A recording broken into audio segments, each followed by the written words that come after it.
दोस्तों, आज का इंग्लिश वर्ड है कर्व। कर्व का क्या मतलब है, आइए सीखते हैं आज की इस छोटी सी वीडियो में।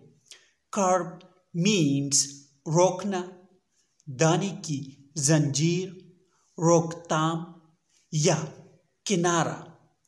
आइए इस वर्ड को सेंटेंसेस में इस्तेमाल करते हैं।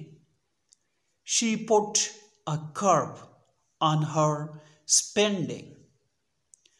उसने अपनी अखराजात पर रोक लगा दी। Keep a curb on your anger. इसका मतलब है अपने गुस्से पर। Anger means गुस्सा। अपने गुस्से पर काबू रखिए। व्यूअर्स, चैनल को सब्सक्राइब करें और वीडियो को लाइक और शेयर ज़रूर करें। Thanks for watching.